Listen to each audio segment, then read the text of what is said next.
Welcome to the Onyx Path news this late night on a Monday. Here we are again, being broadcast from the glamour and glitz of my phone because it seems to have a better camera on it than my Surface Pro and a better microphone than my Blue Yeti. And I'm a little quieter than usual because I have a toddler sleeping very nearby. But hopefully he won't wake up, and hopefully we'll be able to do a news episode without interruption. I just want to say thank you very much everyone for tuning in. I can see the numbers of viewers counting up right now. Hope all of you are well this Monday. It wasn't too awful a day at work. So, what have we got today for the Onyx Path news? Well, firstly, we've got 7 people. So thank you very much, 7 people for tuning in live. Hello, Elijah Gist. Hi, Gent, he says. Hi, Elijah. Yeah, that's right. Everyone chime in, tune in, say you're here, say who's around. I'll say hello to you, give you a shout out. Let's all get to know each other before we start. The Lady Gamer, I vaguely know you, says hello. And Jean-Frédéric Pluvinage says hello as well. Do tell me if I have mispronounced your name, Jean-Frédéric. JF, you may well be. 307 RPG, a right bunch of real heroes. 307 RPG, hello there. And Pavel Novicki says hello as well. So, finally caught the actual live stream about time, says Kid Bamf. Now, are you Kid Bamf because of the sound that Nightcrawler makes, or because you're a badass motherfucker, Kid Bamf? You tell me. John Burke, again someone I've worked with maybe once, possibly twice, says hello as well. So, here's the news. New releases. New releases as of last Wednesday. It's a rather fun one because it's ready-made characters for Scion, the Scion RPG. Hello Web Vampiro, hello Spain. Now, the Scion RPG, as you may have already been able to determine from various videos we've uploaded to this channel, is something we hold very dear on Onyx Path. We are very keen on the Scion property, and it has been so wonderful to see Scion Origin and Scion Hero do so well over the last couple of months. They're a couple of beautiful books. They're both available in print and via PDF. Plus, you can get them traditionally printed through your local game store. You can just order them now, just like you could any other RPG, so they could just stock them. So keep that in mind.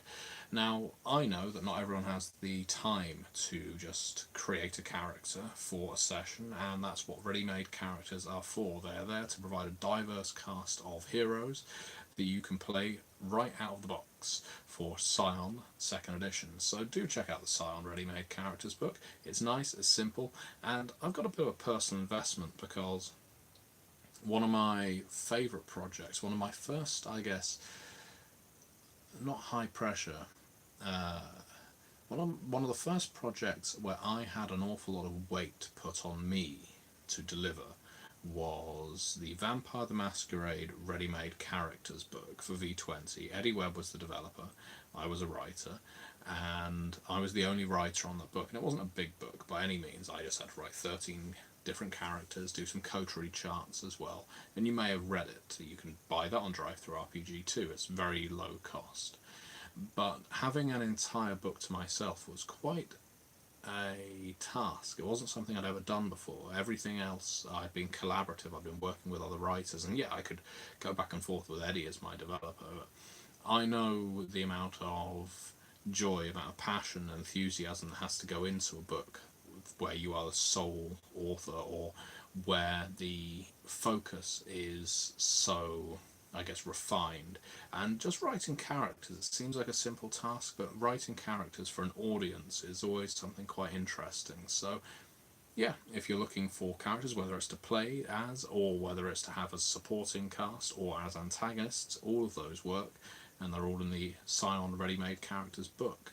So that's our new release for last week, but next week, I should say next week, this week, we will be releasing the Book of Oblivion for Wraith the Oblivion in print.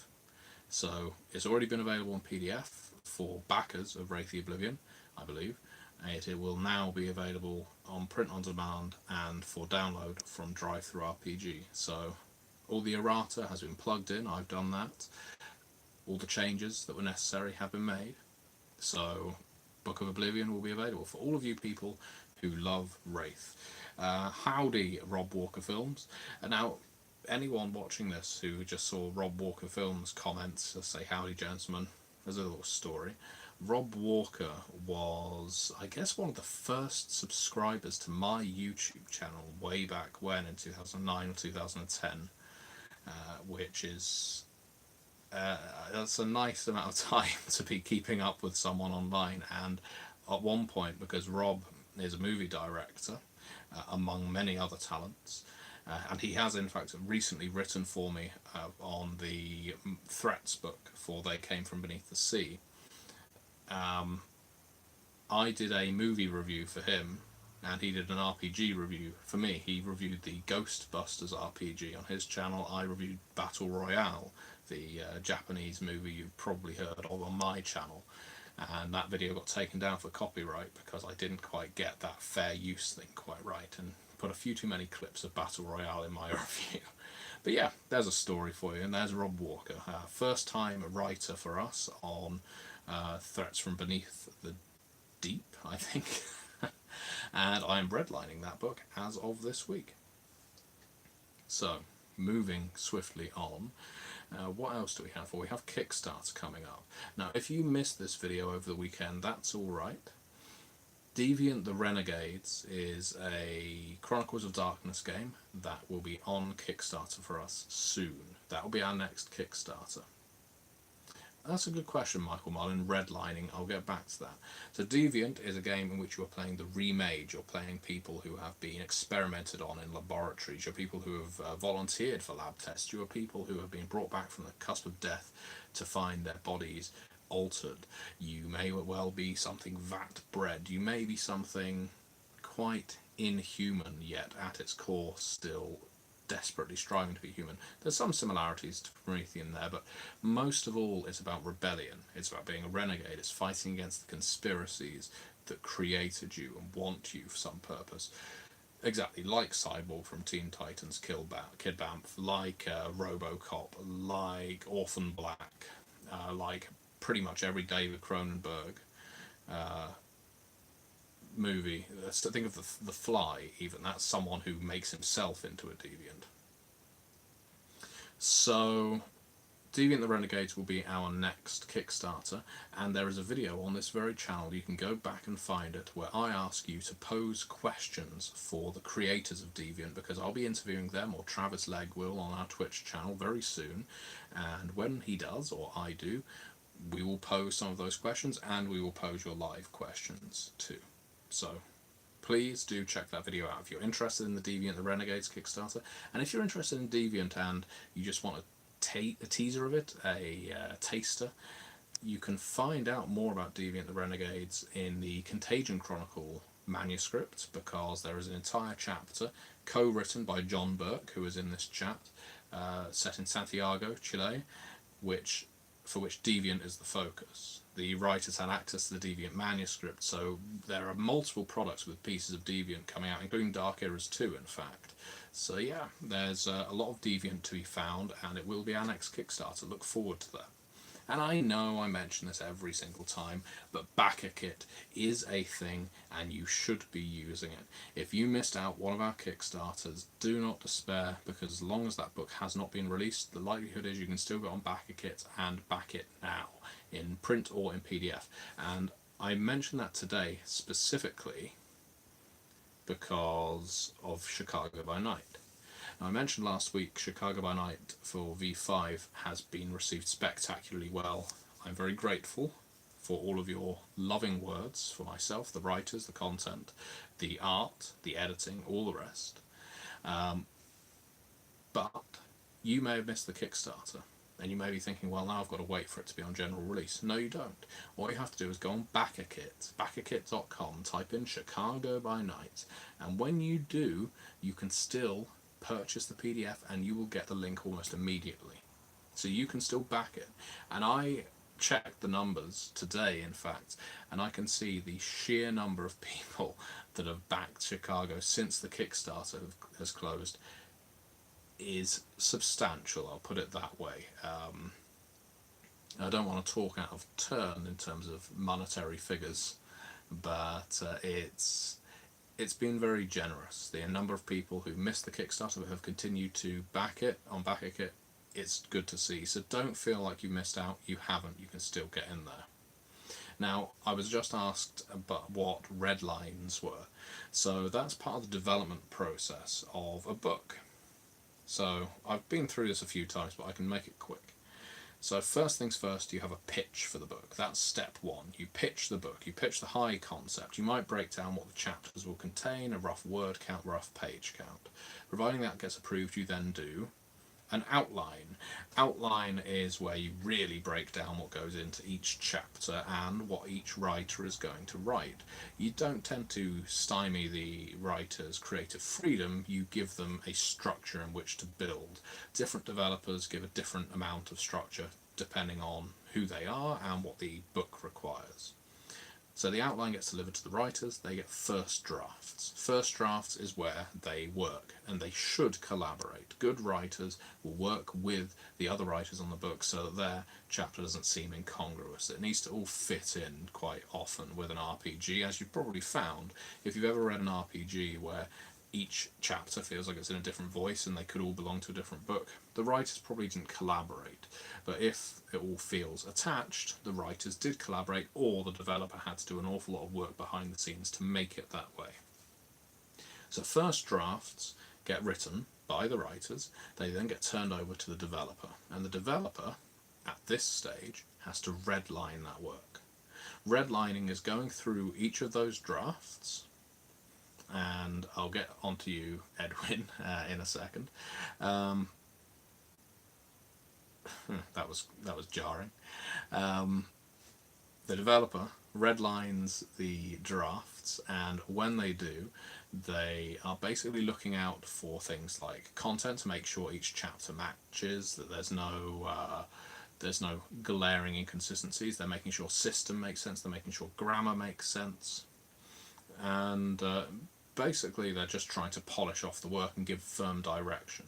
That direction might be you need to cut this, it might be you need to add this, you need to elaborate, you need to connect with this writer, you need to ask me more questions, let's have a meeting, or on a rare occasion it might be this barely needs any work.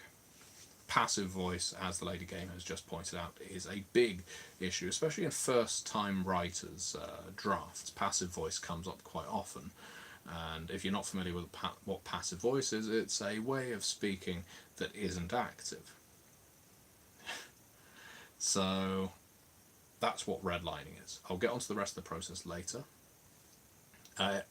Michael Mullen, redlining isn't editing, editing comes later. But to get onto some other points now. Edwin, you asked about backing Chicago by Night and you're not getting the PDF. Get on the Kickstarter, contact James Bell, use the contacts button on the Kickstarter, and you will find out where your PDF is. If you backed at the right level, and if you should have been sent it and weren't, you will be sent it again. Simple as that. So I hope that helps. So were there any other questions about redlining or the... I was asked by, I think, Pavel, what do I find the most challenging part of developing a book? And it really depends. When I say it depends on the strength of the team, that isn't to criticise, because different teams have different strengths. Depends on the personalities you have involved, their level of experience, the level of enthusiasm for the work, and the level that they collaborate. If there isn't a great deal of communication... Edwin, if you backed through Backerkit, you can still contact and find out. So if those writers all worked in isolation, maybe it was a bit of a hands-off project, I let the writers do their thing, they turn it all over to me in red lines. My red lines tend to be pretty damn extensive, and that means I have to spend a lot of time doing them. Alternatively, they may have been very collaborative, but it's quite possible during final drafts they will go in their own direction, or I get guidance from someone else, maybe at White Wolf if it's a vampire project, that the book needs to look a certain way. So at that point, development is the heaviest part of the process. So it's usually red lines or development. There have been occasions, and I don't recommend it to any aspiring developers out there. Okay, so I'll put this another way. the best advice I can give to any developer out there listening, watching right now, is take your time with red lines rather than having to spend your time on development. Because the writers, sorry writers, I am one, need to be doing the legwork on this book. They need to be doing the real heavy lifting on the book, because ultimately they should want their words to be what they see in the book when it gets released. Now, what that should mean is the developer needs to do the work at red lines to make sure that's the case. Make sure that all of those chapters come out as the writers and the developer want it to. If the developer is a bit light touch on the red lines and just comes back with a couple of notes, a couple of comments, and nothing terribly structural, the writers don't know what to do with final drafts, and they might just address those couple of comments, send it back, and that's their day done. I've had projects like that. But what that ends up with is an awful lot of work for the developer in development stage, and a book that more or less becomes more of the developer's book than the writer's book. And there's definitely merits to both of those processes, but as a developer myself, I prefer to spend a lot of time at red lines so that the writers will feel like they have, that their content has become what the book ends up as. If that makes any sense. You wouldn't know that I write these things. I don't speak about them very often. So, community content. Now, I hope that's been helpful to anyone watching. Community content, and the Slurician Vault has been exploding with content right now. If you don't know the Slurician Vault, hell, you may not know what a Slurician is.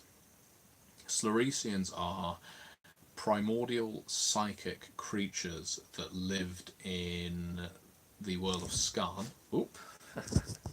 The Scarred Lands campaign setting for Dungeons and Dragons. My camera nearly fell over, so do excuse the sight of the length of my arm. I'm Stretcher Armstrong right now. You're gonna fall again. I'll just hold on to you. That's fine. Either way, this is like an extended selfie.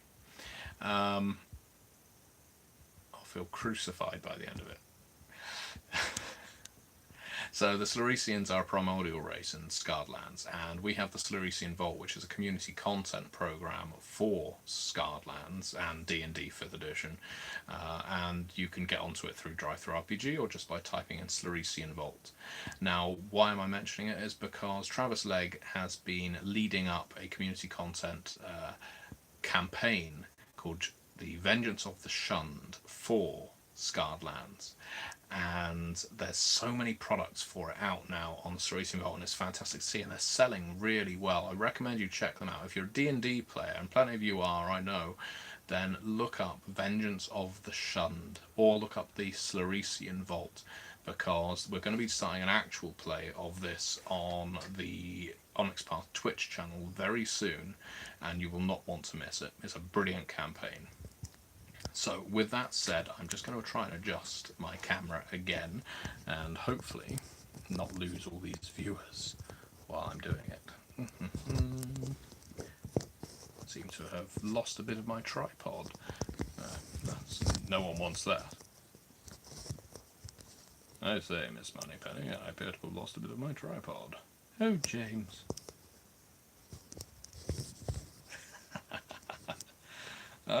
It's a disaster.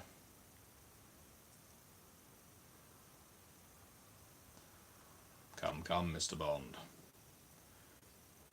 You and I know that you enjoy losing your tripod just as much as I do.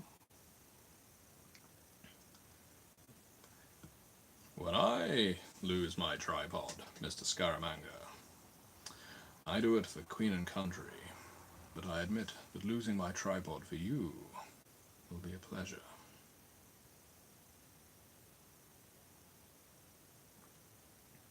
So that was the man with the golden gun, and I believe it goes, come, come, Mr. Bond, you and I both know that you enjoy killing just as much as I do. I don't remember Christopher Lee sounding quite so Igor-like when he was playing Scaramanga. I'm fairly certain it was more, come, come, Mr. Bond, you and I both know you enjoy killing just as much as I do. At which point Roger Moore raised an eyebrow and says, "Well, Mr. Bond, you and I both know that you enjoy killing just as much as I do." At which point Roger Moore raised an eyebrow and says, "Well, Mr. Bond, you and I both know that you enjoy killing just as much as I do." At which point Roger Moore raised an eyebrow and says, When I kill for queen and country. But I have to admit that killing you would be a pleasure. Anyway, what's your favourite Bond film? Leave leave a comment to let me know. So yeah, that's pretty much it for news. Not too much going on. Well, I say that. We have a new release every week, and when I say not too much going on, I have completely forgotten to tell you that Cults of the Blood Gods for Vampire the Masquerade 5th edition has been sent for manuscript approval. And you may not be a Vampire fan, you may not be a V5 fan, you may not understand what manuscript approval means, so I'll tell you.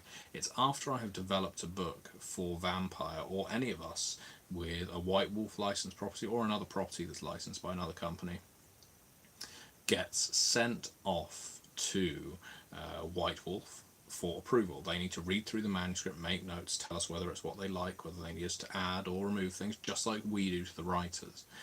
And Cults of the Blood Gods is a big book. I think it's around 160,000 words. And so I've been developing all of that. And I have been making amendments to make it more cohesive. And I've been writing my own sections at the very end, which I needed to do based on what everyone else wrote. And that's all been sent off now. It's been a big task. But it's done, and I am so glad that it is done, because I can now start focusing on some They Came From Beneath the Sea stretch goals, and that's lovely change of pace, something that isn't vampires. Not that I could ever get tired of vampires, but if you're interested in kindred religions, vampire faiths and cults and powers and necromancies, and of course bloodlines, Cults of the Blood Gods is going to be a book that you want to check out. So that's the news in about 20 minutes. That seems to be a record. So we'll spend the next 10 minutes, providing the phone doesn't fall off again, doing an impromptu Q&A. I say impromptu, we seem to be doing it every single time now. Do you have a question for me? Do you have a question for for anyone around me? For anything around me? There you go. Kid Bamf says we found our new Bond, except that new Bond would be an old Bond. It would just be me impersonating Roger Moore. Pavel says, maybe you would like to shortly differentiate developing an established line and moving on to a new one. There's always that temptation. I mean, I love working on Vampire because Vampire is a game that's very dear to me, but I love working on They Came From because it's something I can do purely off my own creativity. I mean, I don't need to adhere to someone else's vision. And that's always going to be a struggle for anyone creative. If you come up with X amount of content and the person above you in the chain says, no, that's not going to work, that's not going to work, that's not going to work, it can be quite brutal. But at the same time, you learn to deal with it. That's part of the risk of working in a shared world. And I experienced this recently, in fact, when one of the characters I wrote for Vampire the Masquerade, I came up with, it turns out that character's going to be in the Bloodlines video game. And that's wonderful. That's wonderful to see. And I think there's another one that's going to be appearing in one of the card games. One of the expandable card games. And that's brilliant. But it's always an odd feeling to see that, to know that's happening and know that I'm not the one writing it. So for instance, all of us who worked on Chicago by Night, we know that those characters are going to start being used in an upcoming game set in Chicago. So that's interesting, because we will be seeing what other people have in mind for our characters. Sorry, I missed that last comment. They fade off this screen very quickly. So someone do comment again. Don't all of you comment at once. Oh no, you can't coordinate really, can you? Don't comment. One of you comment. The person who last... Oh, okay. I think there will be a print-on-demand version of Let the Streets Run Red as well. I'd be very surprised if there isn't. And because I was reading that comment, I couldn't read all of Rob Walker's. Sorry. The phone screens only seem to have about 2 comments on at a time. Rob, if you want me to see that comment again, copy and paste it. And I will read it afresh. So yeah, very odd to see in lore and characters you've created. Two things: everyone should buy Beckett's Shahadzar. It's amazing. It is. Also, They Came From Beneath the Sea. It's fucking rad, and everyone does 50s greasers fighting aquatic monsters. Are there any updates on the other 5th edition lines? Firstly, They Came From Beneath the Sea is fantastic, and if you haven't backed it, you still can on Backerkit. The art is coming in for that now. And in terms of other 5th editions from White Wolf, I imagine you would have heard by now if there was news, and you probably won't hear it first from me on the Onyx Path channel. That is to say that no, so far White Wolf haven't made any announcements regarding Werewolf, Mage, or indeed Wraith, or Changeling, or Demon, or Hunter, or Mummy, or Street Fighter. But maybe someone else. Did anyone who writes for Onyx Path work on the Coteries video game? Asks Daniel. Not that I'm aware of, no. I mean, they may have and just not told me. I think I'm working on the vast majority of Vampire licensed products right now, but not the Coteries video game. But that doesn't mean someone isn't and hasn't told me. We work with an awful lot of freelancers. I think there's around 250 of them on our spreadsheet. And there was a Street Fighter RPG by White Wolf, but it isn't part of the World of Darkness. Is there any news on Cults of the Blood Gods? Also, will there be Kindred Holidays? Cults of the Blood Gods, as mentioned, is currently with White Wolf for manuscript approval. Been listening to No Man's Island. And the comment disappears again. I assume that's to do with the Red Moon role-playing actual play. And Red Moon Role Playing are a fantastic podcast, and of course an Emmy award-winning podcast. And they've recently concluded a V5 actual play. Well, good news, they're about to launch another V5 actual play, which is being run by Clara Herbal, who is maybe on this chat still, and I'm a player among the other Red Moon role players on there. So that's the Chicago by Night actual play that will be on their podcast. That'll be fun. Interesting to listen to. And they mentioned something you're working on. The Fall of London, says Dutin103. Yes, I co-developed The Fall of London. I stepped off of it about a third of the way in and handed the reins quite happily over to Steffi Devan, who is a superb developer, and I couldn't be happier putting it in her hands. I just needed to refocus on some other projects at that point. But yeah, I worked on The Fall of London for Modiphius for a little while, and in fact Clara, who is in the chat, also worked on it. And hello to Adrian, and hello to Dutin, yeah. So yeah, The Fall of London is a Modiphius book that is coming up, and I have no doubt that it's going to look fantastic. I don't have any current involvement with it, though. So your best bet is checking with someone from Modiphius. They run these regular streams as well. Ask them. But no, I'm also working on the V5 Player's Guide for them. Natalie says, hello Natalie. So we've got a couple more minutes before I sign off. Any other news that we've got from Onyx Path? Well, we've got some conventions that we'll be attending soon. Do keep your eyes open if you're heading to GameholeCon or PAX Unplugged. Likewise, I imagine I'll be at Dragon Meet. I'm at Tabletop Scotland at the end of this month, as is Clara, as is John Burke. So that's a few Onyx Pathers that will be there bopping around if you're up in Perth or near Perth in Scotland. Perth, if you're unfamiliar, is a hop, skip and a jump away from Edinburgh, so if you're up for a quick journey, just catch a flight to Edinburgh and then jump over the river. You'll be right in Perth. It's that easy. That's what I'm hoping anyway. I've never been there before. I've never been to Scotland before. There you go. It's a brand new experience for me. Pavel says, what concept would you like to see explored more in RPGs? That's not an easy question at all. Concepts I would like to see explored more. Fun. Yeah, I want to see more games that are just pure, raw fun.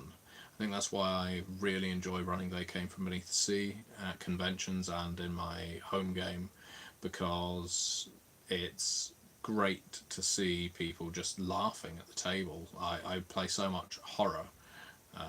Adrian says, Adrian asked, am I going to be running a regular actual play on Twitch, or am I too busy? I am quite busy, yeah. So probably not. but that doesn't mean I won't. It just means probably not right now.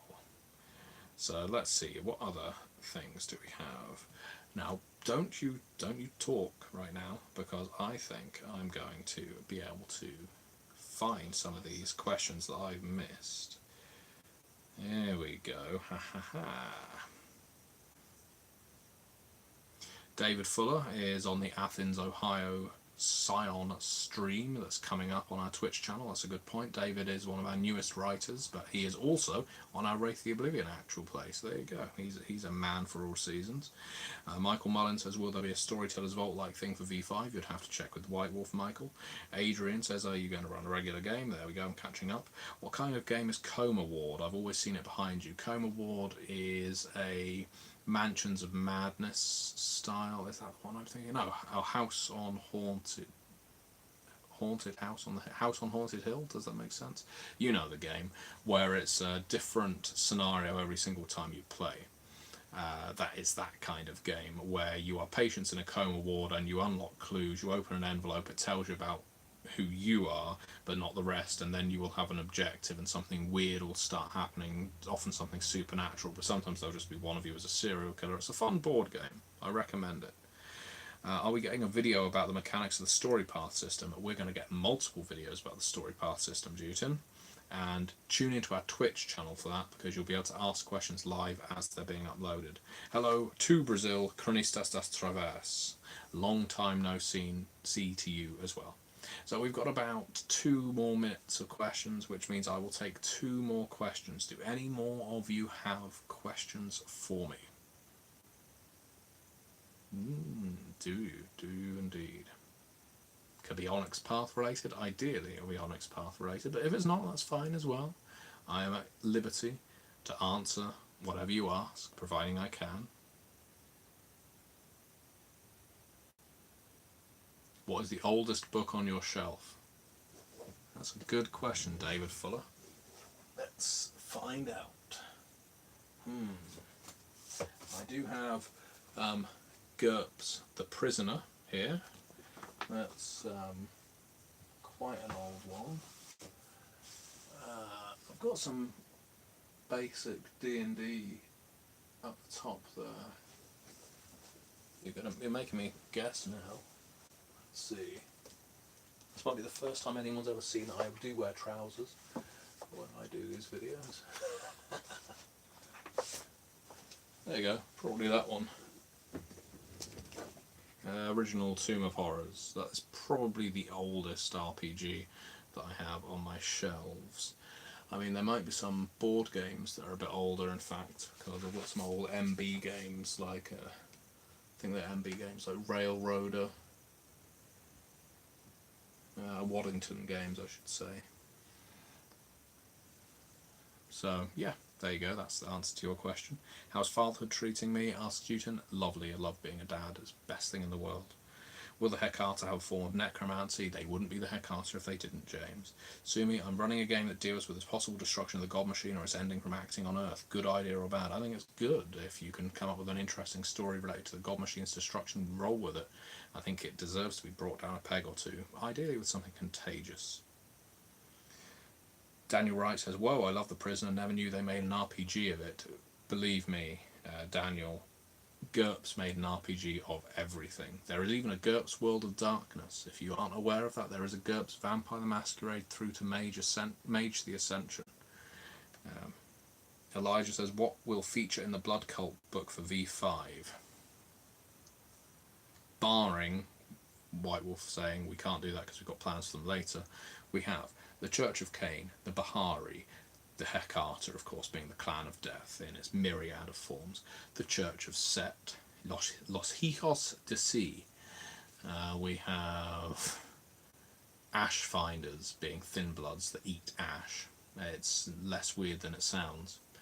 We have the Cult of Mithras, we have the Cult of Shalim, we have a lot of new coterie types, a lot of new predator types, we have a lot of new powers for disciplines, we have a new new rituals for blood sorcery, we have new characters, we have an entire chronicle, we've got lots of story hooks too. God, it's a big book. It is a big book, and it's taken me a long time to actually get it to the point where I'm happy with it. Will the Salubri show up on V5, says Tiago? I hope so. I'm a big fan of the Salubri, although I don't imagine they will be in quite the same form they were in previous editions. Jean-Frederic, how is Hunter and Mummy 2 coming along? Hunter isn't my project, but I understand it will very soon be being laid out, so that's good news. Mummy 2nd edition, I am developing it right now. I'm still waiting for one author's draft, but I'm developing the rest of the book as I go. Chronistas says, Onyx Path have any projects to give some support to its RPGs in virtual platforms like Discord, Roll20, World Anvil? I believe we already do support some of our games on Roll20. I think Pugmire's on there, but I think we will also be going into the Astral tabletop a bit heavily in the near future, maybe. Scott Banks says, I just watched the Wraith game you ran on your channel 6 years ago with Mark Reinhagen. Really enjoyed it. That's a blast from the past. Yeah, I enjoyed that a great deal. I think that was that the first game I ever ran for Mark Reinhagen? I think it was. I mean, it was a bit arrogant of me. I got to know him briefly. Well, I got to know him because I did an interview with him, and I decided, you know what, I bet he never gets to play any of the games he came up with. Any of these games he conceptualized as part of the White Wolf team, because I know Mark didn't do it alone. He did it with several other people, all great creative minds. But Mark was the first person I think I interviewed on my channel, and so I just sent him an email and said, hey, I'd really like to run Wraith the Oblivion for you. And he said, I've never played Wraith, I've only ever ran it. And so yeah, there's that Wraith the Oblivion game on my Gentleman Gamer channel with Mark as a player. It doesn't run for long, sadly. One of the players didn't find Wraith was for them. It was too traumatic for them, and that's fair enough. But what there is on my channel for that game, I'm particularly fond of. Okay, last couple of questions. What's your favourite type of non-Iramite immortal that might appear in Mummy the Curse 2nd edition, says Robert de Brook? I'm going to go for body thieves. I love possession. I love the idea of things taking over your body. It's why I like Host so much in Well of the Forsaken. So yeah, I'm going to go for body thieves. They appear in Mummy the Curse 2nd edition. 307RPG says, on our podcast tonight we'll be talking about the Ventru. Is there some little known fact about the clan you could share with us? Yeah, I could share something with you about the Ventru clan. I could tell you exactly the generation Mithras was when he was first embraced. Yeah. And that means you could work out what generation Vedartha is, and that will put to rest some of the mystery surrounding who the Ventru Antediluvian is. So I could tell you that right now. So, without much further ado, I'm going to lean in close so you can hear me. Ooh, don't want to lose it, because there's going to be a big one. That when Mithras was embraced, he was